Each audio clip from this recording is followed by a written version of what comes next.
娟娟啊，啊？我叫你諗嗰件事諗成點啫？咩事啊？做雞嗰件咧，做雞？我講過幾多次啊？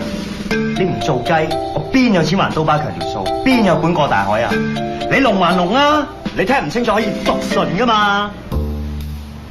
紅哥，你做邊行嘅？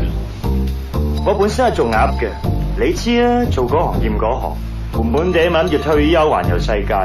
而家做住姑爺仔食下軟飯先啦。佢嗰幾皮嘅積蓄都俾我呃晒啦，我明供佢出嚟做住雞先啦。而家阿娟咧又幫我還緊債，咁我日頭係做侍應啦，夜晚送汽水啦，朝4點起身嚟派報紙喎。啱啱用3個鐘頭瞓，咁橫掂都係瞓到不如瞓喺度做雞咯。娟係我朋友，我唔會俾我朋友做雞。我借啲錢俾你還錢，要幾多？2球啊！咁揦嚟，咁我都知佢唔值呢個價嘅。 2球係咪？係。嗱，你收得我錢，以後要成日管多啲啊！我好識做嘅。